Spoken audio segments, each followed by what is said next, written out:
Thanks very much for staying with us. Time now for Eye on Africa with me, Georgia Calvin-Smith. Tonight, secessionist rebels in the Senegalese region of Casamance deny involvement in the execution of over a dozen people over the weekend. They say a logging feud was behind the bloodshed. Also, after 4 years of civil war, peace efforts in South Sudan face more setbacks. A December ceasefire continues to be violated, and a former army chief is accused of switching sides. General Paul Malong's accused of leading attacks against government soldiers.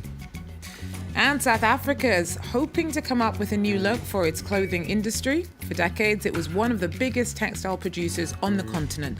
But cheap imports and factory relocations have hit the sector hard.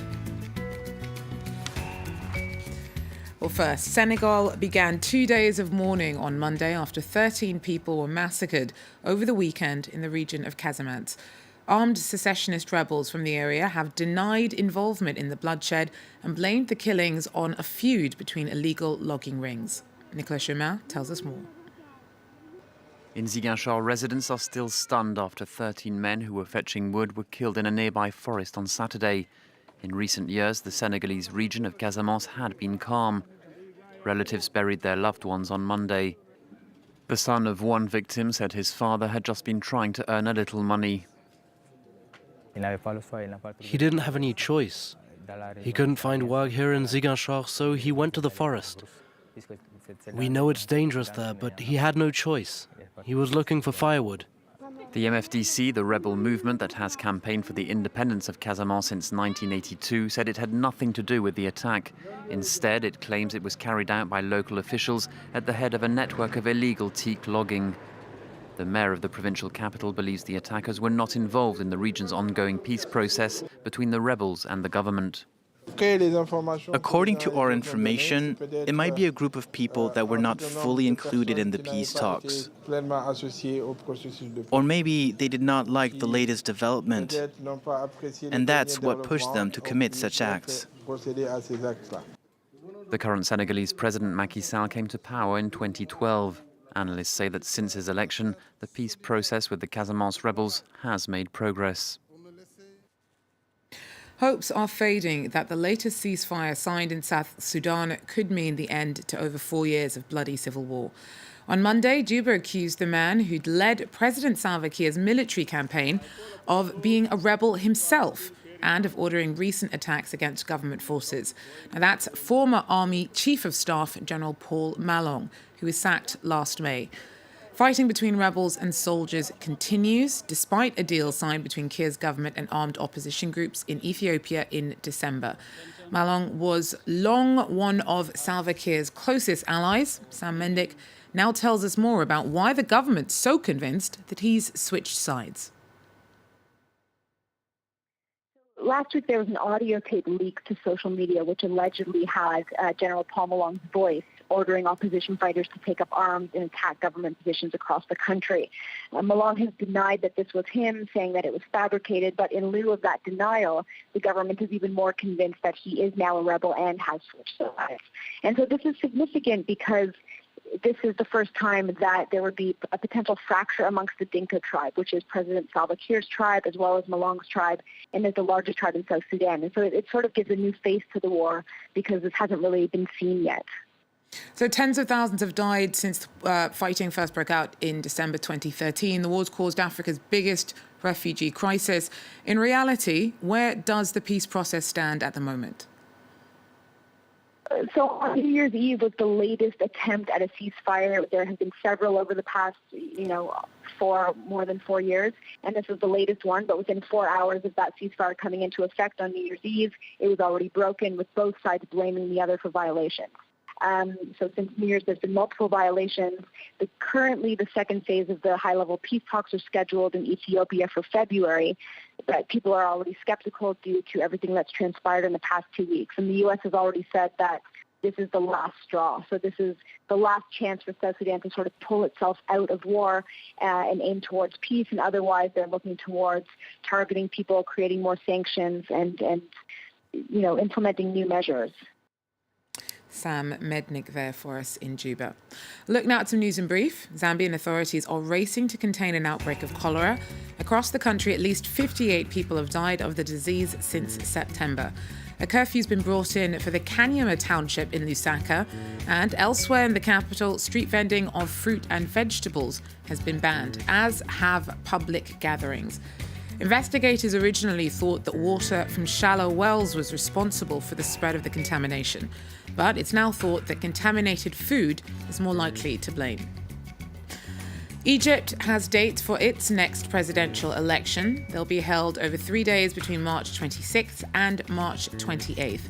Current leader Abdel Fattah el-Sisi hasn't yet formally announced his candidacy, but he's unlikely to face much competition for a bid for another 4-year term. His government's been accused of a heavy-handed crackdown on dissent.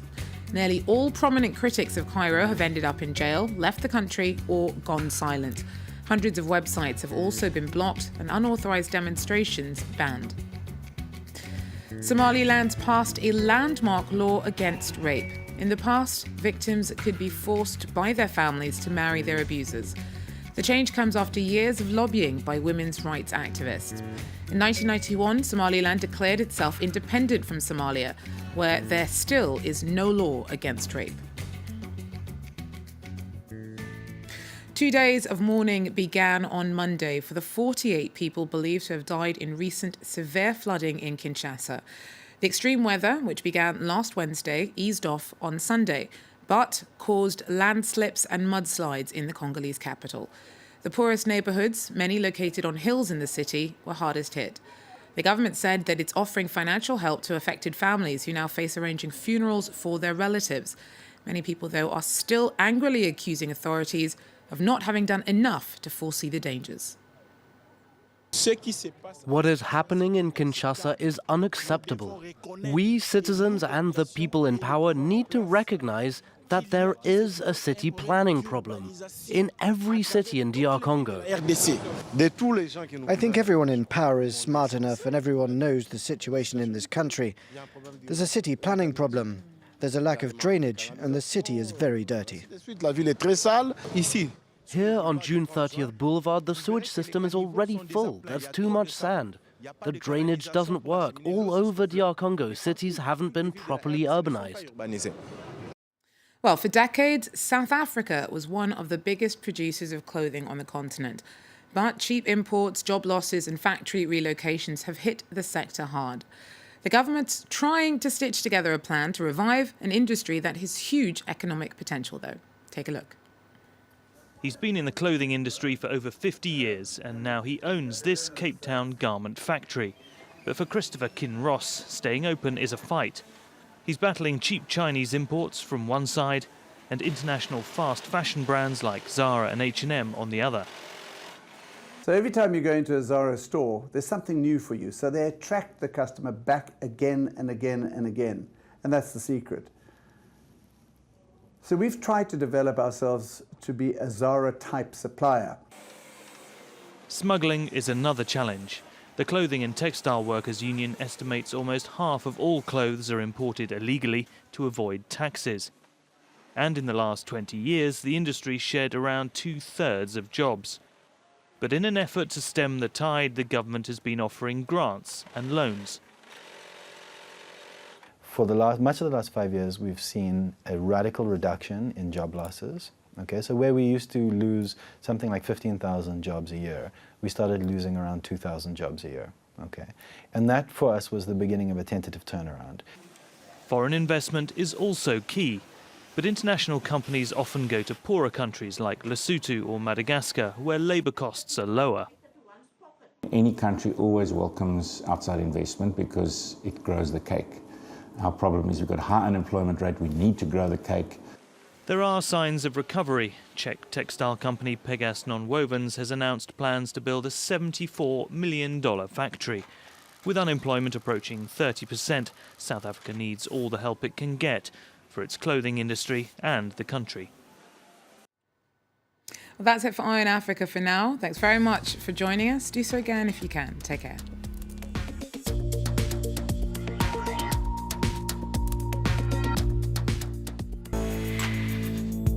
Talking Europe, presented by Catherine Nicholson. With all the main European news, debates between representatives of the best and worst performing EU member states, and exclusive interviews with major personalities. Talking Europe on France 24 and France24.com.